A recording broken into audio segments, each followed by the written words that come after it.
परम सत्कारयोग साध संगत जी, रसना पवित्र करिए ते आखिए धन श्री सतगुरु राम सिंह जी, धन श्री सतगुरु जगजीत सिंह जी, धन श्री सतगुरु उदय सिंह जी। साध संगत जी, साखी है रामदास पूरे नूं। श्री सतगुरु राम सिंह जी लुधियाणियों रस्ते में जमालपुर के बराबर आए ता भोली नाल सी। मामी रामी की नूं भोली हजरो साहिब नूं नाल गई सी। उसके हाथ में जोड़ा फड़िया सी। सो जोड़ा कुदरत नाल कबूतरों का जोड़ा बन गया। भोली ने छेती से श्री सतगुरु जी को कहा, जी मेरे हाथ में जोड़ा सी, सो कबूतरों का जोड़ा हो गया है। बचन किता, देखो सिंगो, भोली के हाथ में कबूतर हैं। केड़े देसों आए हन? सारी संगत को दिखाए के दोनों कबूतर छोड़ दिते।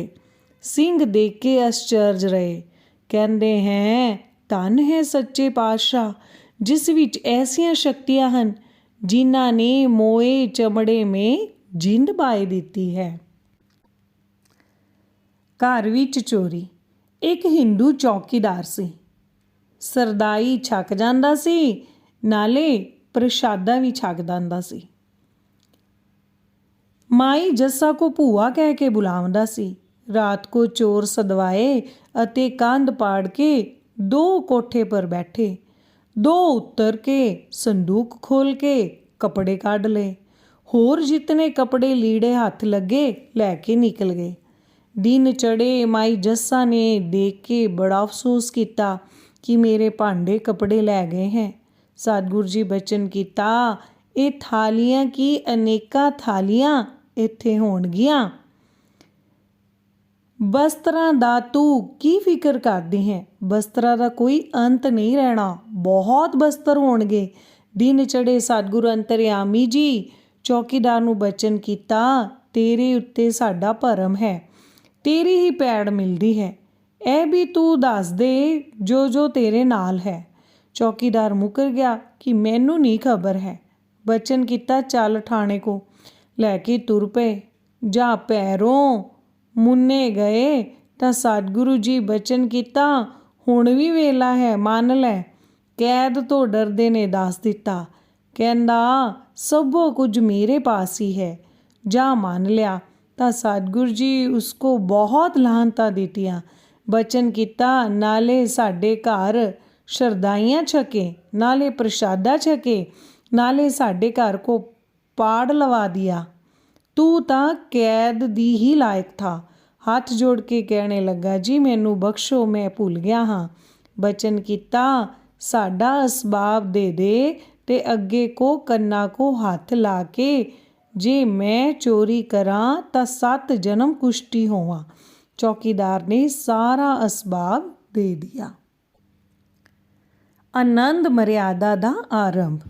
श्री सतगुरु जी जोगा सिंह की लड़की का आनंद पढ़ाउण वास्ते धूड़कोट को तुरे ते रस्ते विच सियाड़ ठहरे। श्री सतगुरु जी मैदान गए। खुशाल सिंह नूं बचन किता, छपड़ों भर लिया गड़वा जल दा। अगे जनानियां नंगियां नहाउंदियां सीआं। मुड़ आए के कहन लगा, जी जनाने शीर नहाउंदे हन नगन।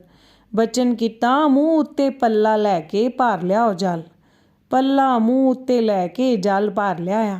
मैदान खेड़ के आए के बचन किता, सो गुरमता करो जिससे जनानी शरीर जल विच नंगे ना नावन। जल में नंगे नावन का बड़ा बड़ा दोष है। कोलो ज्ञान सिंह ने कहा कि विष्णु पुराण में लिखा है, 2.5 हाथ का परना तेड़ पाए के नहाए। धर्म शास्त्र विच भी लिखा है, नगन ना जल स्यो स्पर्श करो। पृथ में जल देवते का अदब है। दुए देवी देवते शहीद देखते हैं। नाले चित्रगुप्त हर वेले देखता रहता है जो जो कर्म करता है प्राणी। माइया नूं अमृत। सतगुरु जी बचन किता, बस्तर लैके नहाने की रीति तोरो जिवें तुरदी है। बाबे लखा सिंह ने कहा कि माइया को खंडे का अमृत ते कछहरे पवाए जावन।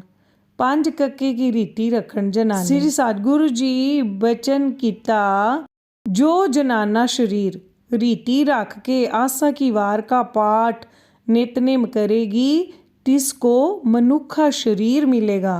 गिच्ची में जूड़ा रख धर्म है। उसी वक्त हुक्म लाए दिता, जनाने शरीर भी कछहरे पावन, अमृत छकण ते रीति रखण।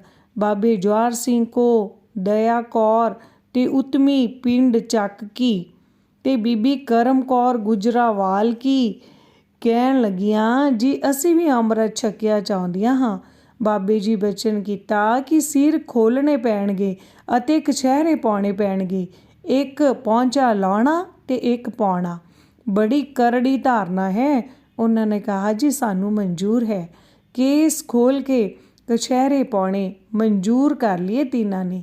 श्री सतगुरु जी सियाहड़ में माइया को अमृत छकाया ते कछहरे पवाए। सुच होवे तां सच पाइए। इस वास्ते बीबियां लई भी सोध की रीति तोरी है। झिऊर सकियां दा पानी अते बोके दा पानी हटाए दिते हैं। बचन किता, आप पानी भरिया करो, चौका दे के प्रसाद तैयार करा करो। ऐसे तरह दर्शन देंदे ਧੂੜਕੋਟ ਚਲੇ ਗਏ। ਜੋਗਾ ਸਿੰਘ ਦੇ ਘਰ ਭੋਗ ਪਾ ਕੇ ਫਿਰ ਪਿੰਡ ਖੋਟੀ ਗਏ। ਪਿੰਡ ਖੋਟੇ ਆਨੰਦ ਮਰਿਆਦਾ ਦਾ ਆਰੰਭ। ਧੂੜਕੋਟ ਸੇ ਸੰਮਤ 1920 ਵਿਕਰਮੀ ਮਹੀਨਾ ਜੇਠ। ਸ਼ਬਦ ਪੜ੍ਹਦੇ ਖੋਟੀ ਆਏ ਪਹੁੰਚੇ ਸ਼੍ਰੀ ਸਤਿਗੁਰੂ ਜੀ। ਦੁਨੀਆ ਦਰਸ਼ਨਾਂ ਕੋ ਆਉਂਦੀ ਹੈ। ਕਹਿੰਦੇ ਹੈ ਇਹ ਕੁੱਕਿਆਂ ਕਾ ਗੁਰੂ ਹੈ। ਅੰਤਰਜਾਮੀ ਅਕਾਲ ਪੁਰਖ जी आप मनुखा शरीर तारया है इस संसार का उद्धार करने के वास्ते। 6 आनंद पढ़ाए। एक आनंद पढ़ाया तरखान सिंह की लड़की, अरोड़िया सिंघा का लड़का। दीनदयाल जी बचन किता, पहले मैं अपने घर से रीति तोरी है, सर्व खालसे नू करनी बनेगी। कईयां सिंघा ने अर्जा कीतियां, जी साडियां लड़कियां के आनंद आपके हजूर पढ़े जावन तां सी प्रसन्न है। खोटी सारे पिंड में यही बातां होवन आनंद किया कि नवी रीति तोरी है अति ब्राह्मण को मनना भी छोड़ दिया है। देखो कैसा अचरज पंथ पैदा होया है। अगे 4 जुगा में वेदां को मनते आए हैं, इस गुरु ने न्यारा ही पंथ तोरिया है। एक सिंह ने अर्ज की कि सानू कुसंगी लोग कहते हैं कि साडे घर का प्रसादा छको। आपका हुक्म है कि किसी के घर का प्रसादा ना छको। असी की उत्तर दईए। सतगुरु जी बचन किता, जो कुसंगी कहे साडे घर का प्रसाद छको, उसको कहना कि तू भजन लै लै ते मां शराब छोड़ दे। जे लै लवे तां छकना, नहीं ते ना छको। बाबा हरसा सिंह ग्रंथी चुगावा कंगनपुर को बचन किता, भाई बीर सिंह की कहंदा सी। हरसा सिंह ने कहा कि कहंदा सी बीर सिंह के लाहौर का राज नहीं रहेगा, फरंगियां का राज सारे हो जाएगा, फिर फरंगी सतगुरु जी को जला वतन कर देंगे। एक रागी ने 1 रुपया भेटा किता। सतगुरु जी दातन करदे से, दातन नाल रुपया परां नूं कीता कि उठाए लै। रागी ने कहा, जी आपका ही है सबो कुछ। गुरु जी बचन किता, आजकल तो रुपया मोहर समान है, ऐसा समा आओ जो मोहर भी रुपये समान हो जाओगी।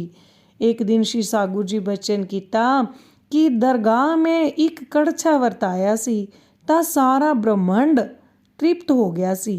ए लंगर अकाल पुरख का है, अटूट वरतेगा। एक निहंग ने आए कहा, जी मेरा मन बड़ा गरीब है। श्री सतगुरु जी बचन किता, मेरा मन तेरे तो भी गरीब है, मेरे जिड्डा गरीब मन किसे दा नहीं है। श्री सतगुरु जी सवा पहर तड़के इशनान करना, आसा दी वार लगानी, सिंघां ने प्रेम नाल शब्द पढ़ने अते कईयां को प्रेम में होकर सूतर होए जाना। दोनों वक्त शब्द पढ़ने ते कथा सूरज प्रकाश की करनी। सारे ही आख लईए, धन धन श्री सतगुरु राम सिंह जी।